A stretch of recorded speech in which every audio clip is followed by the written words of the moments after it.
The way you think determines the way you feel. The way you feel determines the action that you take. And the action that you take determines your life, your future, or whatever, your dreams, the quality of everything in your life. So everything starts with a thought.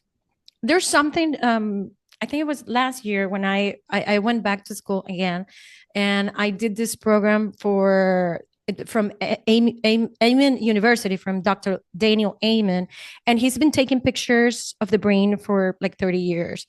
And he talks about the ants, the automatic negative thoughts. So we have, according to studies, Gina, we have around 60,000 thoughts. So can you imagine that? That's a lot of thoughts. It's a lot. A day. I mean, I'm okay. I'm not like, it's not a week, it's not a month, a day. So as soon as you start thinking, right? 60,000 times. And from those, 90% are the same yesterday, today, and tomorrow. So I'm thinking 90% of the time, the same thing. Like, am I going to find a partner? Am I going to lose my job? Like all the time. And 80% of them, I mean, you heard me, they're negative, 80%. So, I have 60,000 thoughts, and 80%, I'm thinking negative things. That's the automatic negative thoughts because I'm not aware of them. So that's your mind. So imagine if 80% of the time you're thinking negative things. That every time you think something that's associated with one emotion. So negative, of course, I'm going to feel angry, sad, depressed, whatever it is, my emotions are for that thought. And then what are the actions that I'm going to take? Nothing, or bad actions or bad relationships.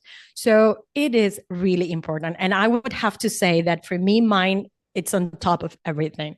Because if you can change your mind, if you can change your thoughts, if all the time I'm thinking I'm not a good person, I don't deserve this, I'm not going to take care of my body, for example. Right? But if I'm thinking, yes, I'm amazing, I can change lives.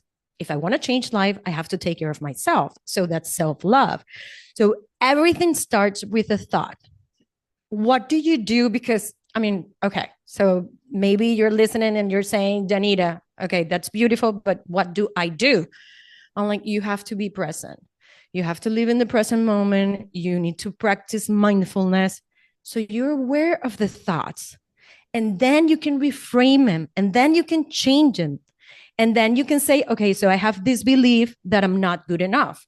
How can I change it? Okay, I'm good enough. I love myself. I'm capable of everything. And then you reprogram yourself, right? Right here in front of the mirror, you say, I love myself. I accept myself just the way I am, or whatever you want to reprogram. And you keep saying it over and over until you become it. Not until you believe it, until you become it.